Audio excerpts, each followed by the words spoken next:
అందరికీ కూడా విప్లవ వందనాలు.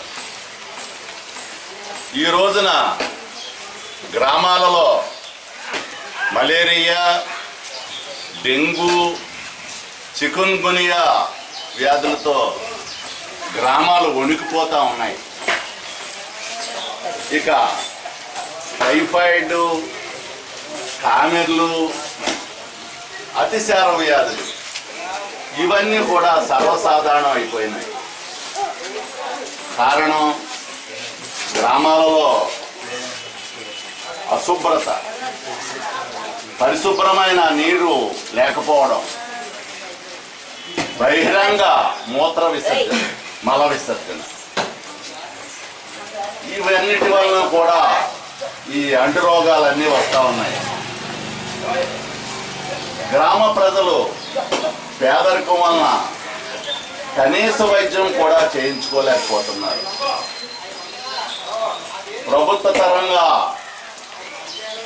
వచ్చే సేవలు చేసే ఈ గతంలో ఉన్న ఆరోగ్యశ్రీ పథకం ద్వారా కానీ, ప్రస్తుతం ఉన్న ఎన్టీ రామారావు ఆరోగ్య సేవా పథకం వలన కానీ గ్రామీణ ప్రజలకు ఒరిగింది ఏమీ లేదు.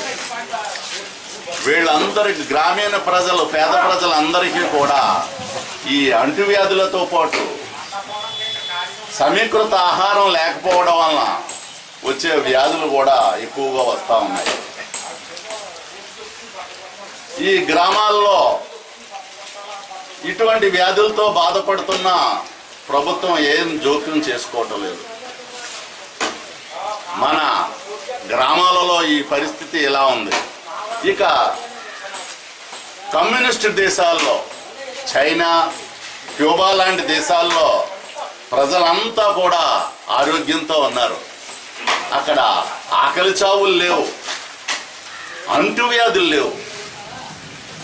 ఈ సమీకృత ఆహారం లేకపోవడం వల్ల వచ్చే చావులు లేవు. ఇక ప్రసూతి మరణాలు లేవు. అంతా కూడా ఆరోగ్యంగా ఉంటున్నారు. కారణం అక్కడ ఉన్నది, చైనాలో కానీ క్యూబాలో కానీ ఉన్నది కమ్యూనిస్ట్ వ్యవస్థ,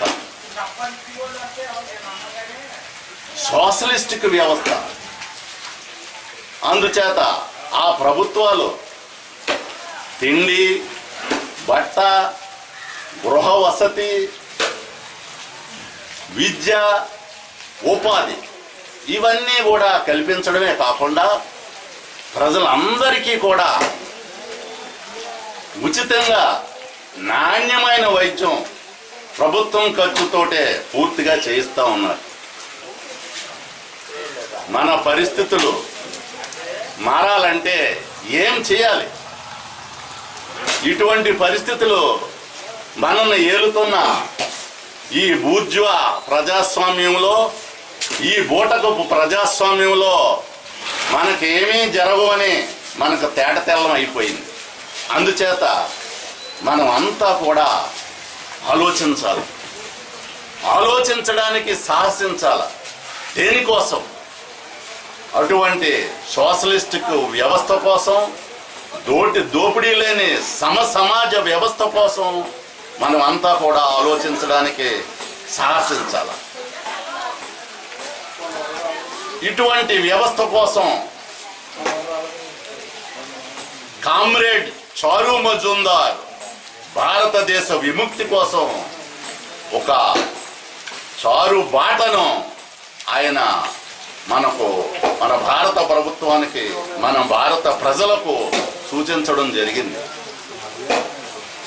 మార్క్సిజం, లెనినిజం, మావో ఆలోచన విధానం, కామ్రేడ్ చారు మజుందార్ బాటలో మనం అంతా కూడా, లిబరేషన్ బాటలో మనం అంతా కూడా భారతదేశాన్ని విముక్తి చేయడానికి కామ్రేడ్ చారు మజుందార్ 33వ వర్ధంతి సందర్భంగా మనం అంతా కూడా పిడికిలి బిగిందాం.